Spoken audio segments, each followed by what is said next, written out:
So మనమందరం కూడా kharif action plan ఇదివరకు కూడా 22లో తయారు చేస్తాం, 23లో తయారు చేస్తాం, 23లో తయారు చేసినటువంటిది 24లో కూడా ఇంప్లిమెంట్ చేయడం జరుగుతుంది. ఇప్పుడు 25లో తయారు చేస్తున్నాం. సో నా ఉద్దేశం ఏంటంటే ఖరీఫ్ యాక్షన్ ప్లాన్ మీద మనం చాలా ఫోకస్ పెడుతున్నాం, చాలా సిన్సియర్గా, చాలా ఎఫర్ట్గా చేస్తున్నాం. బట్ నా కోరిక ఏంటంటే మనం ఖరీఫ్ యాక్షన్ ప్లాన్ మీద ఎంత ఫోకస్ పెట్టి ఎంత శ్రద్ధగా మనం తయారు చేస్తున్నామో అంతే శ్రద్ధతోటి ఆ యాక్షన్ ప్లాన్ మనం ఇంప్లిమెంట్ చేయాలి. ఇంప్లిమెంట్ చేసినప్పుడే మనం సక్సెస్ అవుతాం. మనం ఏదైతే ఖరీఫ్ యాక్షన్ ప్లాన్లో ఏదైతే దిశానిర్దేశం చేసుకుంటున్నామో 4-5 దిశానిర్దేశం చేశారు.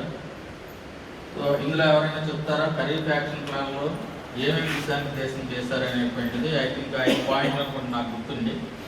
5 పాయింట్లు ఎవరైనా చెప్పగలరు? కూర్చున్న వాళ్ళు అందరూ క్యాడర్సే కదా, యూనిట్ ఇన్ఛార్జ్లు కూడా ఉన్నారు కదా.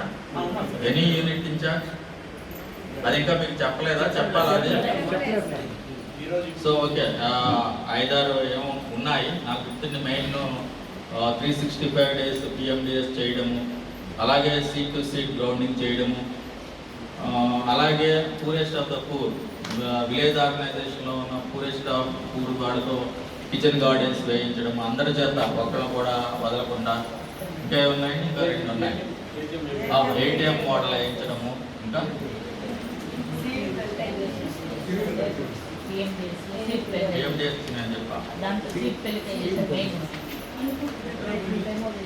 ఇన్పుట్ లైవ్ డెమోస్ చేయడం, ఇన్పుట్ ప్రిపరేషన్స్.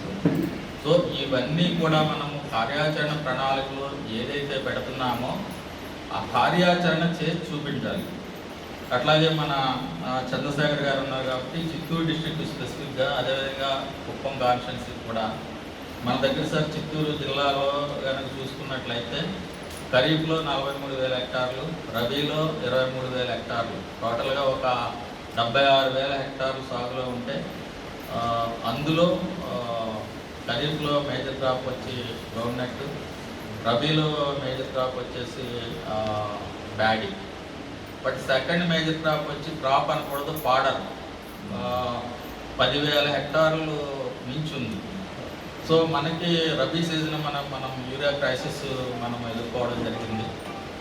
రబీ సీజన్ మొత్తానికి 23,000 టన్నుల ఫెర్టిలైజర్ అవసరమైతే మనం 43,000 టన్నుల సరఫరా చేస్తాం. అంటే చాలా ఎక్కువ, అయినా కానీ సరిపోయినటువంటి పరిస్థితి.